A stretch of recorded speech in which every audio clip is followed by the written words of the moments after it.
PepsiCo company की आलू की किस्म FL 2027 के लिए पोटैटो वेराइटल प्रोटेक्शन सर्टिफिकेट को दिल्ली हाई कोर्ट ने रद्द कर दिया है।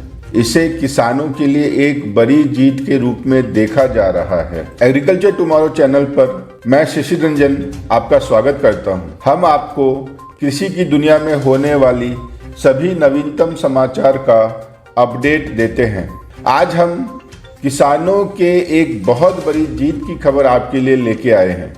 एक महत्वपूर्ण घटना के तहत दिल्ली हाई कोर्ट ने पेप्सिको द्वारा दायर की गई याचिका को खारिज कर दिया है, जिसमें उनकी आलू की किस्म FL 2027 के लिए दी गई PVP सर्टिफिकेट यानी प्लांट वेराइटल प्रोटेक्शन सर्टिफिकेट को रद्द कर दिया गया था। चलिए इसकी विस्तृत जानकारी प्राप्त करते हैं। 5 दिसंबर 2021 को plant varieties protection and farmers right authority PVP and FRA ने किसानों के हित के लिए कार्य करने वाले सामाजिक संगठन आशा की एक कार्यकर्ता श्रीमती कविता कुरुगंटी द्वारा दायर की गई एक पिटीशन का जवाब देते हुए पेप्सिको इंडिया के लिए दिए गए PVP प्रमाण पत्र को रद्द कर दिया था। 5 जुलाई 2023 को जस्टिस नवीन चावला द्वारा प्रशासित कोर्ट ने पेप्सिको की याचिका को खारिज कर दिया। यह निर्णय पेप्सिको के आपत्तिजनक दावों पर भारी धक्का है, जो उनकी आलू की किस्म FL 2027 पर IPR के दावों को लेकर थे।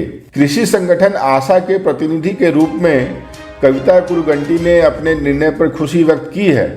उन्होंने भारत में PVP एंड FRA एक्ट को महत्वपूर्ण बताया, जो किसी भी देश के लिए अद्वितीय है।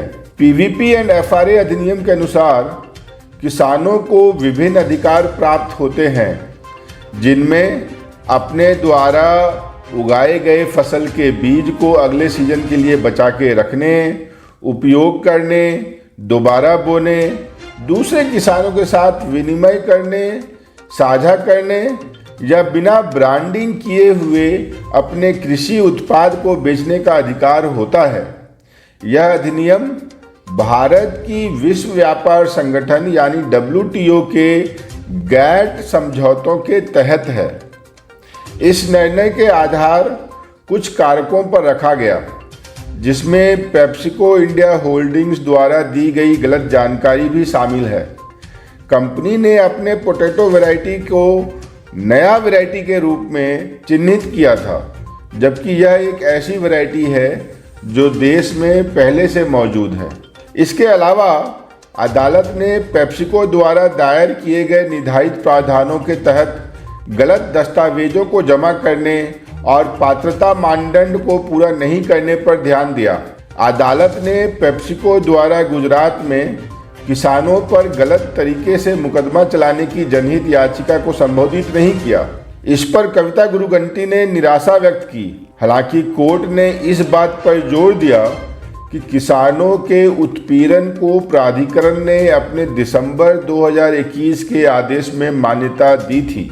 उन्होंने कहा कि न्यायाधीश चावला ने अपने निर्णय में यह दावा किया है कि रजिस्ट्रेशन के आधार पर पेप्सिको द्वारा अधिकार का प्रयोग जनहित के खिलाफ नहीं किया जा सकता है और PVP एंड FRA के प्रमाण पत्र का कैंसिलेशन जनहित के आधार पर गलत हुआ है। आपको पता होगा कि पहले पेप्सिको को गुजरात के किसानों के खिलाफ अपने मुकदमे को 2019 मई में जन समर्थन के चलते वापस लेना पड़ा था।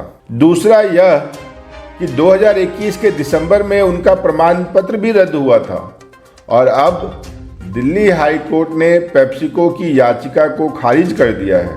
कृषि के क्षेत्र में गुजरात के किसानों की सुरक्षा करने में सक्रियता दिखाने वाले सामाजिक कार्यकर्ता कपिल शाह ने दावा किया कि पेप्सिको ने जानबूझकर किसानों के खिलाफ मुकदमा दायर की थी, जबकि भारतीय कानून के अनुसार किसानों के बीज अधिकार की व्याख्या पर विचार करना था। पेप्सिको इंडिया के एक प्रवक्ता ने न्यायाधीश के निर्णय के संदर्भ में कहा, हमारे पोटैटो वैरायटी FL 2027 के सर्टिफिकेशन के रद्द करने के खिलाफ हमने अपील दाखिल की थी।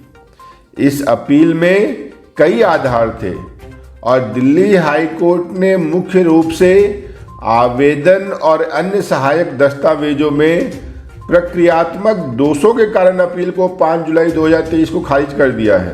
पेप्सिको के प्रवक्ता ने जोड़ा, हालांकि अदालत ने यह निर्णय दिया कि पेप्सिको द्वारा प्राप्त अधिकारों का प्रयोग जनहित के खिलाफ नहीं समझा जा सकता है और PVPN-FRA के अधिकार की कैंसिलेशन जनहित के आधार पर गलत हुई है। हम विस्तार से आदेश की जांच कर रहे हैं ताकि हम अपने विकल्पों का निर्णय ले सकें। यह निर्णय कृषि और बीज उद्योग के लिए गहरा प्रभाव डालेगा।